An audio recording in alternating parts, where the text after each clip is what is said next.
അതെ, ഒരു ചെറിയൊരു കാര്യം പറയട്ടെ. നിങ്ങളിത് മുഴുവനായി കേൾക്കുമല്ലോ. നമ്മളെല്ലാവരും സോഷ്യൽ മീഡിയ ഉപയോഗിക്കാറുണ്ടല്ലേ? ഇൻസ്റ്റഗ്രാം ഉപയോഗിക്കും, അതുപോലെ യൂട്യൂബ് ഉപയോഗിക്കാറുണ്ട്, അതുപോലെ ഫേസ്ബുക്ക് ഉപയോഗിക്കാറുണ്ട്, വാട്സപ്പ് ഉപയോഗിക്കാറുണ്ട്. ഇതൊക്കെയാണ് കോമണായി നമ്മൾ സ്ഥിരമായി ഉപയോഗിക്കുന്നതല്ലേ? എന്നാൽ ഇത് ഉപയോഗിക്കുക മാത്രമല്ല, പലരും ഇതിൽ നിന്നും വരുമാനം കണ്ടെത്താറുണ്ട് അല്ലേ? യൂട്യൂബ് ഉപയോഗിച്ച്, അല്ലെങ്കിൽ ഫേസ്ബുക്ക് ഉപയോഗിച്ച്, അല്ലെങ്കിൽ ഇൻസ്റ്റഗ്രാം ഉപയോഗിച്ചൊക്കെ അല്പമെങ്കിലും എന്താ പറയുക പണം സമ്പാദിക്കുന്നവരുണ്ട് അല്ലേ? അല്പമെങ്കിലും എന്താ പറയുക പണം സമ്പാദിക്കുന്ന ആളുകൾ ഇഷ്ടം പോലെ നമുക്ക് ചുറ്റുമുണ്ട് അല്ലേ? അവരുടെ ജീവിത പ്രശ്നങ്ങൾ അല്ലേ, അവരുടെ ജീവിത പ്രശ്നങ്ങളിൽ നിന്നും കരകയറുവാൻ വേണ്ടി അല്പമെങ്കിലും സമ്പാദിക്കുന്നവർ, അല്പമെങ്കിലും പ്രതീക്ഷയോട് കൂടി ഉപയോഗിക്കുന്നവരുടെ എണ്ണം ക്രമാതീതമായിട്ട് വർദ്ധിച്ചു കൊണ്ടിരിക്കുകയാണല്ലേ? എന്നാൽ ഈ ഇടയായി എന്താ പറയുക യൂട്യൂബിൻ്റെ ചില അപ്ഡേഷൻ വരുന്നു, ചില മാറ്റങ്ങൾ വരുന്നു അല്ലേ? ചില വീഡിയോസൊക്കെ അല്ലേ, ചില എന്താ പറയുക ചാനലുകൾ നഷ്ടപ്പെടാൻ സാധ്യതയുണ്ട്. ഇത്തരം കണ്ടന്റുകൾ സ്ഥിരമായി ഇടുന്നവരുടെ ചാനൽ നഷ്ടപ്പെടും. അതുകൊണ്ട് എന്താ പറയുക പുതിയ പുതിയ രീതികളൊക്കെ എന്താ പറയുക അപ്ഡേഷനൊക്കെ യൂട്യൂബിൽ വന്നു ചേരുന്നു എന്നൊക്കെ പറയുമ്പോൾ പലരും എന്താ പറയുക പലരുടെയും ഹൃദയമിടിപ്പാണ്. മീൻസ് എൻ്റെ ചാനൽ പോകുമോ, എൻ്റെ ചാനൽ പോകുമോ, എൻ്റെ ചാനൽ പോകുമോ എന്നതാണ് പലരും ചിന്തിക്കുന്നത്. സ്വാഭാവികമാണ്, പലരുടെയും ചാനൽ പോയതായി കേൾക്കുന്നുണ്ട്. പലരും എന്താ പറയുക എൻ്റെ ചാനൽ പോകുമോ എന്ന് പേടിച്ചിരിക്കുന്നവരുണ്ട് അല്ലേ? കാരണം എന്താണ്, ഇതിൽ നിന്നാണ് അവരുടെ ജീവിതം മുന്നോട്ട് പോയിക്കൊണ്ടിരിക്കുന്നത്. ഇതാണ് അവരുടെ ഏക ഒരു പ്രതീക്ഷയുള്ളതല്ലേ? എന്നാൽ ഈ ചാനൽ നഷ്ടപ്പെട്ട് കഴിഞ്ഞാൽ അവരുടെ പ്രതീക്ഷ എല്ലാം തകർന്നു പോയി എന്ന് ചിന്തിച്ചു കൊണ്ടിരിക്കുന്ന എത്രയോ സഹോദരന്മാർ നമുക്ക് ചുറ്റുമുണ്ടല്ലേ? എന്നാൽ ഒരു ചെറിയൊരു കാര്യം പറയട്ടെ, നിങ്ങളിത് മുഴുവനായി കേൾക്കണം. നമ്മൾ എന്താ പറയുക നമ്മളൊരു യൂട്യൂബ് തുടങ്ങുമ്പോൾ, അല്ലെങ്കിൽ ഒരു ഫേസ്ബുക്ക് സ്റ്റാർട്ട് ചെയ്യുമ്പോൾ, അല്ലെങ്കിൽ നമ്മൾ എന്താ പറയുക ഒരു വാട്സപ്പ് സ്റ്റാർട്ട് ചെയ്യുന്ന സമയത്ത്, ഏതൊരു ആപ്പ് നമ്മൾ ഉപയോഗിക്കുമ്പോഴും അതിൻ്റേതായിട്ടുള്ള ചില നിയമവശങ്ങളുണ്ട്. അതിൻ്റേതായിട്ടുള്ള ചില നിയമവശങ്ങൾ നമ്മൾ പിന്തുടരുകയും അത് ലംഘിക്കാതിരിക്കുകയും നമ്മൾ ചെയ്യുകയാണെങ്കിൽ, അത് ലംഘിക്കാതെ നമ്മൾ മുന്നോട്ട് സഞ്ചരിക്കുകയുമാണെങ്കിൽ നമ്മുടെ ചാനൽ യാതൊരു കാരണവശാലും നമുക്ക് നഷ്ടപ്പെടില്ല എന്നുള്ളതാണ്. പലപ്പോഴൊക്കെ യൂട്യൂബിൻ്റെ നിയമങ്ങൾക്ക് അതീതമായി പ്രവർത്തിക്കുന്ന, ഫേസ്ബുക്കിൻ്റെ നിയമങ്ങൾക്ക് അതീതമായി പ്രവർത്തിക്കുന്ന, ഇൻസ്റ്റഗ്രാമിൻ്റെ നിയമങ്ങൾക്ക് അതീതമായി പ്രവർത്തിക്കുന്ന എത്രയോ ചാനലുകൾ, എത്രയോ വീഡിയോസ് ഓരോ ആളുകളും പബ്ലിക് ചെയ്യാറുണ്ട്. പക്ഷേ ഇത്തരം വീഡിയോസ് പല ഗ്രൂപ്പുകളിലായി നിലനിൽക്കുകയും ഒരു പക്ഷേ അത് ഇന്നല്ലെങ്കിൽ നാളെ ആ ഒരു എന്താ പറയുക വീഡിയോ എടുത്ത് കളയുകയും അതിലൂടെ ആ ചാനൽ നഷ്ടപ്പെടാൻ സാധ്യത വളരെയേറെയാണ് എന്നുള്ളത് നമ്മൾ മനസ്സിലാക്കണം. അതുകൊണ്ട് നമ്മൾ എന്താ പറയുക ഒരു സംഭവം തുടങ്ങുന്ന സമയത്ത് കൃത്യമായി അതിനെപ്പറ്റി പഠിക്കുകയും എന്നിട്ട് നമ്മളുടേതല്ലാത്തൊരു കാര്യം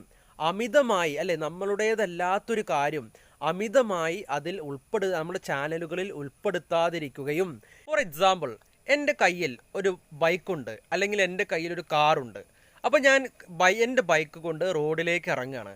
ഞാൻ എൻ്റെ ബൈക്ക് കൊണ്ട് റോഡിലേക്ക് ഇറങ്ങുമ്പോൾ ഞാൻ എന്തെല്ലാം കാര്യം ശ്രദ്ധിക്കണം?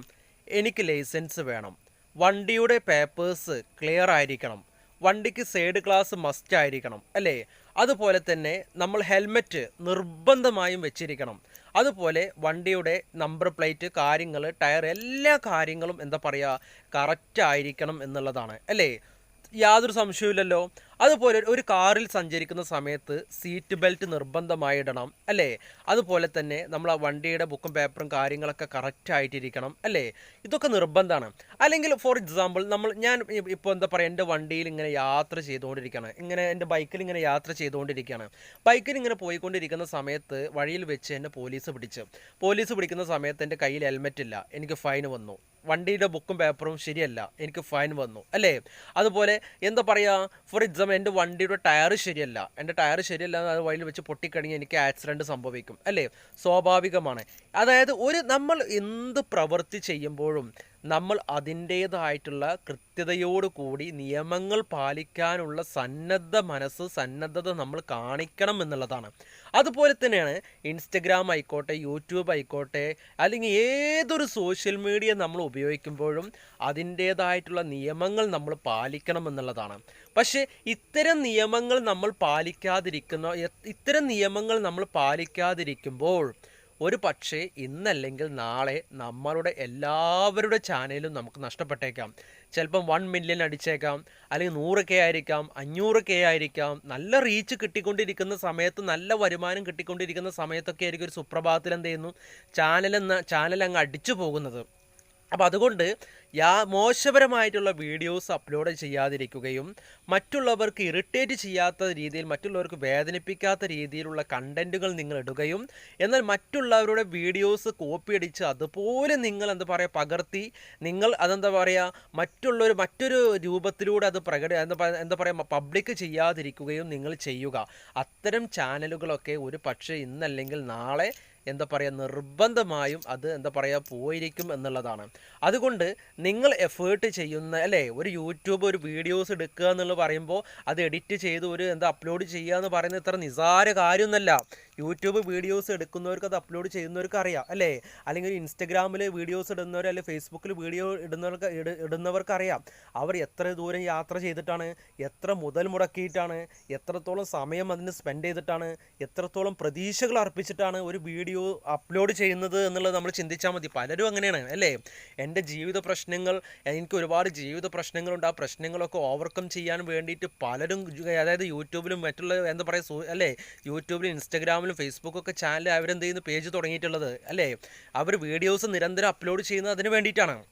അതുകൊണ്ട് നമ്മുടെ ജീവിതത്തിൽ എന്ത് കാര്യം ചെയ്യുമ്പോഴും നിയമങ്ങൾ പാലിക്കുകയും അതുമൂലം നമ്മൾ സഞ്ചരിക്കുകയും ചെയ്യുക. ഒരു പക്ഷേ നിങ്ങളുടെ ചാനൽ നിങ്ങൾക്ക് നഷ്ടപ്പെട്ടു എന്ന് വിചാരിക്കുക. അതോർത്ത് നിങ്ങൾ ഒരിക്കലും വിഷമിക്കേണ്ട. കാരണം നിങ്ങൾ ഒരു 100 വീഡിയോ അപ്ലോഡ് ചെയ്ത ഒരു ചാനൽ നിങ്ങൾക്ക് നഷ്ടപ്പെട്ട് കഴിഞ്ഞാൽ നിങ്ങൾക്ക് ആ 100 വീഡിയോ എടുത്ത എക്സ്പീരിയൻസ് നിങ്ങളുടെ കയ്യിലുണ്ട്. ആ എക്സ്പീരിയൻസ് നിങ്ങൾക്ക് നഷ്ടപ്പെടുന്നില്ല. അതായത് നിങ്ങൾ പബ്ലിക് ചെയ്ത് നിങ്ങൾക്ക് നിങ്ങളുടെ വീഡിയോസ് മാത്രമേ നിങ്ങൾക്ക് നഷ്ടപ്പെടുന്നുള്ളൂ. പക്ഷേ നിങ്ങളുടെ എക്സ്പീരിയൻസ്, നിങ്ങളുടെ അനുഭവം ഒന്നും നിങ്ങൾക്ക് നഷ്ടപ്പെടാൻ പോകുന്നില്ല. ഓരോ വീഡിയോസും നമ്മൾ എടുക്കുമ്പോൾ പുതിയ പുതിയ അനുഭവങ്ങളും ആ അനുഭവങ്ങളിൽ നിന്ന് നമുക്ക് ഒരുപാട് പാഠങ്ങൾ ഉൾക്കൊള്ളാൻ സാധിക്കുകയും ചെയ്യുന്നുണ്ട്. അതുകൊണ്ട് ഇതൊരു നിസ്സാര സംഭവമല്ല. വീഡിയോ പോയേക്കാം, പക്ഷേ നമ്മുടെ അനുഭവവും നമ്മുടെ ഉള്ളിലുള്ള ജ്ഞാനവും ഒന്നും നഷ്ടപ്പെടാൻ പോകുന്നില്ല. അതുകൊണ്ട് നഷ്ടപ്പെട്ടവർ ഒരിക്കലും നിങ്ങൾ വിഷമിക്കരുത്. നിങ്ങൾ ഊർജ്ജസ്വലമായി നിയമങ്ങൾ പാലിച്ച് നിങ്ങളുടെ വീഡിയോസ് ഒന്നുകൂടെ ഉഷാറാക്കി നിങ്ങൾ കൊണ്ടുവരിക. അങ്ങനെ കൊണ്ടുവന്ന് കഴിഞ്ഞാൽ നിങ്ങൾക്ക് പഴയതിൽ നിന്ന് പുതിയ നിങ്ങൾ ചാനൽ അത്ര റീച്ചായിട്ട് പഴയതിനേക്കാൾ എത്രയോ 10 മടങ്ങ് സബ്സ്ക്രൈബും അതുപോലെ അതിൽ നിന്നുള്ള വരുമാനവും അതിൽ നിന്നുള്ള ബെനിഫിറ്റ്സും നിങ്ങൾക്ക് കിട്ടിക്കൊണ്ടിരിക്കും. യാതൊരു സംശയവുമില്ല. അതുകൊണ്ട് തളരരുത്. അതായത് ഒരിക്കൽ തളർന്ന ആളുകൾ വീണ്ടും ഉയർത്തെണീക്കുമ്പോഴാണ് അവർക്ക് ഏറ്റവും വലിയ കുതിപ്പിലെത്തിപ്പെടാൻ സാധിക്കുന്നത് എന്നത് നിങ്ങൾ മനസ്സിലാക്കണം കേട്ടോ. അതായത് ഒരിക്കൽ തളർന്നിട്ടുണ്ടെങ്കിൽ ആ തളർച്ചയിൽ നിന്ന് ഉയർത്തെണീക്കാനുള്ള ഒരു മനസ്സ് കാണിച്ചിട്ട് അതിന് നിങ്ങൾ ഡബിളായിട്ട് അത്രയും എക്സ്ട്രാ ഓർഡിനറി ആയിട്ട് നിങ്ങൾ എഫേർട്ട് ചെയ്യാൻ സന്നദ്ധത കാണിച്ചു കഴിഞ്ഞാൽ നിങ്ങൾക്ക് വളരാനും നിങ്ങൾക്ക് വികസിക്കാനും നിങ്ങൾക്ക് നഷ്ടപ്പെട്ടതൊക്കെ തിരിച്ചു പിടിക്കുവാനും നിങ്ങളുടെ ആഗ്രഹങ്ങളൊക്കെ സാധ്യമാക്കാനും നിങ്ങൾക്ക് സാധിക്കും. അതുകൊണ്ട് നഷ്ടപ്പെട്ടതിനെ ഓർത്ത് നിങ്ങൾ വിഷമിക്കാതിരിക്കുക. നഷ്ടപ്പെട്ടത് പോകട്ടെ. പുതിയ കാര്യങ്ങൾ നിങ്ങൾ പഠിക്കുക, പുതിയ രീതികളിലേക്ക് നിങ്ങൾ പോകുക. പുതിയ രീതികളിൽ നിന്ന് പുതിയ പാഠങ്ങൾ ഉൾക്കൊണ്ട് നിങ്ങൾ പുതിയ പ്രവർത്തനങ്ങൾ ചെയ്യുമ്പോൾ നിങ്ങൾക്ക് ജീവിതത്തിൽ വിജയിക്കുവാൻ സാധിക്കുക തന്നെ ചെയ്യും. അതുകൊണ്ട് യൂട്യൂബ് വീഡിയോ നഷ്ടപ്പെട്ട് എന്ന് വിചാരിച്ച് നിങ്ങൾ ഒരിക്കലും തളരരുത് കേട്ടോ. പിന്നെ അതിൻ്റെ നിയമങ്ങൾ പറഞ്ഞു, നിയമങ്ങൾ കാത്തു സൂക്ഷിക്കുക, എന്നിട്ട് അതിലൂടെ സഞ്ചരിക്കുക എന്നതാണ്. അപ്പോൾ അതുകൊണ്ട് നമുക്ക് പുതിയൊരു വീഡിയോ പുതിയ എപ്പിസോഡുമായിട്ട് കാണാം. Okay, bye bye.